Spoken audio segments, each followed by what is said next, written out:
Kamu pernah nggak ngalamin di fase kayak hidup tuh rasanya kok nggak adil ya? Kamu udah usaha mati-matian untuk dapetin sesuatu yang kamu impikan, tapi hasilnya itu nggak sesuai. Sedangkan kita ngelihat orang yang hidupnya cuma leha-leha, dia itu ngehalalin segala cara untuk dapetin itu, tapi kok dia dapet ya, berhasil gitu. Kok rasanya ini nggak adil banget, terima dulu rasanya. Pertama, kamu penting banget untuk ngerasain apa yang ada di hati kamu. Kamu boleh aja kecewa, kesel.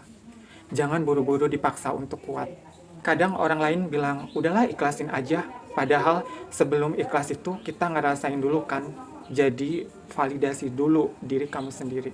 Aku lagi kecewa nih, dan itu wajar. Bedain mana yang bisa kamu kontrol dan mana yang enggak. Bedain mana yang bisa kamu kendaliin dan mana yang enggak bisa.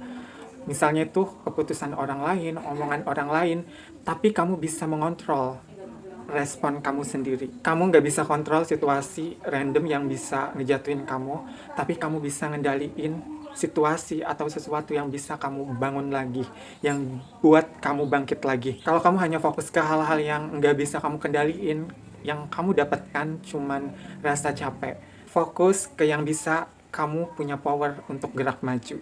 Terus buat aksi kecil yang nyata. Banyak orang terjebak kalau kita hidupnya nggak adil tuh kita harus cari solusi yang besar, padahal enggak. Yang paling ngaruh justru adalah aksi kecil. Misalnya kita tulis hal-hal yang patut kita syukuri hari ini, terus kamu bisa ngobrol dengan orang yang suportif, bisa juga kamu ngelakuin satu hal produktif yang kamu kerjakan dan selesaikan hari itu juga. Aksi kecil ini tuh kayak micro wins. Kalau kamu kumpulin setiap hari, itu tuh bisa ngebangun rasa percaya diri kamu lagi.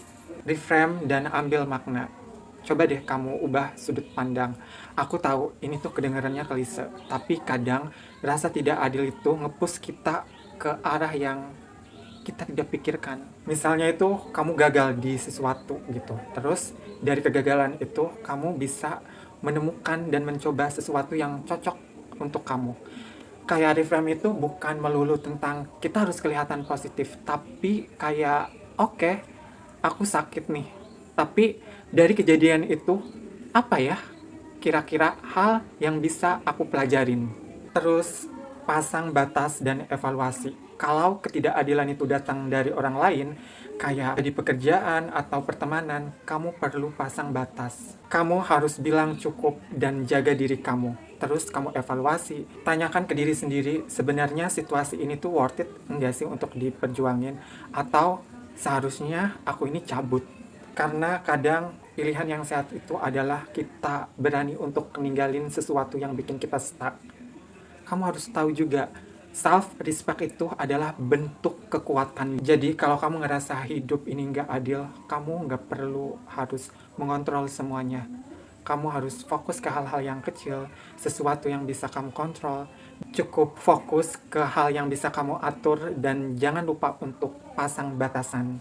Hidup memang nggak selalu fair, tapi kamu bisa buat diri kamu jadi lebih kuat ngadepin itu. Dan suatu saat nanti aku percaya semua puzzle akan terhubung dan akan masuk akal. Kalau kamu ngerasa hidup ini nggak adil, share pengalaman kamu di komen. Siapa tahu cerita kamu jadi bentuk support untuk orang lain.